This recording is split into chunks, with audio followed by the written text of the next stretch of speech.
Pour comprendre la position de Barack Obama, je crois qu'il faut revenir un petit peu en arrière dans l'histoire des États-Unis, peut-être pas remonter à la crise de 1929, juste peut-être pour rappeler que la crise, c'est après la crise de 1929 qu'ont été mises en place toutes les législations qui des années 30 jusqu'à la fin des années 90 régulaient le système financier américain.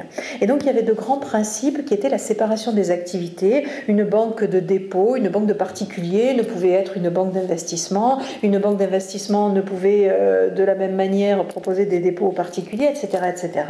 Et on avait dans les années 30 pensé que cette séparation en fait des activités permettrait d'éviter la spéculation, d'éviter tous les abus qui à l'époque avaient conduit à la crise de 1929. Dans les années 80-90, à l'époque de la dérégulation, il est apparu un petit peu restrictif que de perdurer dans ce type de législation, et les banques ont réclamé que ces activités soient décloisonnées. C'est les principes de la dérégulation à la fin des années 90 partout dans le monde et en particulier aux États-Unis.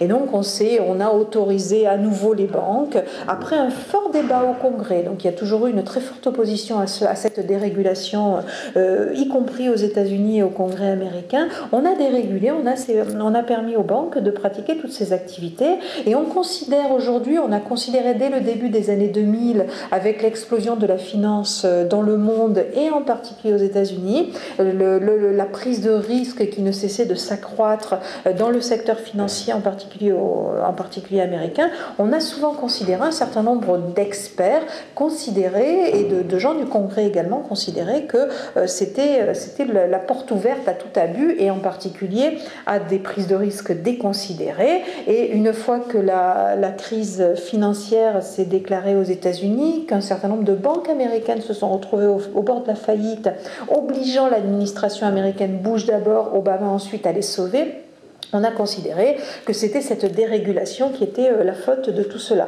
Donc en fait, ce petit rappel n'était pas anodin parce qu'il permet de comprendre où Barack Obama veut revenir. Ce n'est pas une nouvelle législation. En fait, il veut revenir en arrière sur la dérégulation qui a été pratiquée aux États-Unis à la fin des années 90. Et ce petit rappel permet aussi de comprendre les forces en présence et la capacité qu'il peut avoir à faire passer cette loi. Donc il y a eu à la fin des années 90 des partisans de la dérégulation, mais il y avait aussi des gens qui étaient opposés et qui se rappelaient les problèmes que la dérégulation ou l'absence de règles avait causé dans les années 30. Il y a aujourd'hui de la même manière des gens qui sont encore pour le respect de cette dérégulation, et d'autres qui expliquent depuis des années qu'il faut imposer de nouvelles règles, en tête desquelles on retrouve Joseph Stiglitz qui, depuis le début des années 2000, et en particulier dans un ouvrage qu'il a publié en 2005, explique les effets pervers de la dérégulation et la nécessité d'imposer de nouvelles règles, de réguler à nouveau le système financier aux États-Unis. Effectivement, il y a très clairement un effet d'annonce. Alors, un effet d'annonce parce que M. Obama vient de perdre la majorité au Sénat, c'est évident. Le moment n'est pas choisi par hasard. On a vu également Hillary Clinton faire un certain nombre d'annonces concernant la Chine, et je crois que c'est la stratégie qui va probablement être adoptée dans les prochains mois, tenter de reconquérir l'opinion publique à quelques mois des élections à mi-mandat, puisque ça déterminera toute la suite de la présidence. Après les élections à mi-mandat qui auront lieu en novembre, il restera 2 ans à Barack Obama pour convaincre, pour imposer ses réformes, des réformes qui sont ambitieuses, en tout cas qui s'annoncent comme telles, et qui ne passeront pas sans une majorité tant au Congrès tant au Sénat qu'à la Chambre des représentants. Donc là, c'est clair, c'est net.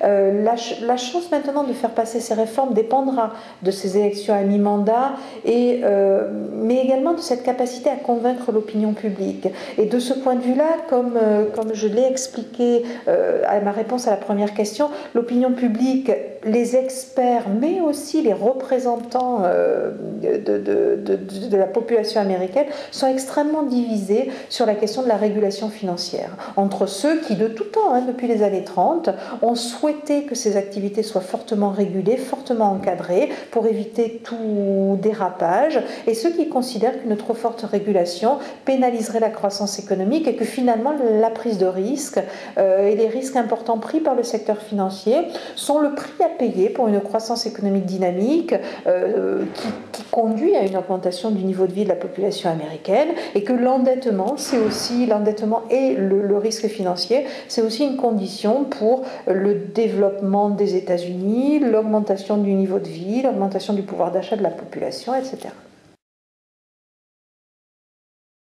Les États européens sont sur une ligne un tout petit peu plus tranchée que les États-Unis, plus convaincus probablement que les États-Unis, administration, élus, opinion publique, de la nécessité de mieux réguler les activités financières. Ça apparaît à peu près clair, on l'a vu dans les annonces qui ont été faites à la fin de l'année 2009 par un certain Gordon Brown, par les dirigeants allemands également, ou les dirigeants d'un certain nombre de pays européens. En France également. La difficulté, c'est que les grandes institutions financières aujourd'hui sont pour la plupart des institutions américaines, que la régulation concerne essentiellement les activités financières aux États-Unis, et que de là découle tout ce qui s'en suivra, et que finalement les effets pervers de la crise financière sur les actifs et les activités financières européennes sont venus essentiellement des États-Unis. Donc les yeux sont aujourd'hui plutôt tournés vers les États-Unis, même si les Européens font ce qu'ils peuvent pour essayer d'imposer une régulation. Tout dépend aujourd'hui des États-Unis et de la capacité de Barack Obama de faire aboutir ces réformes.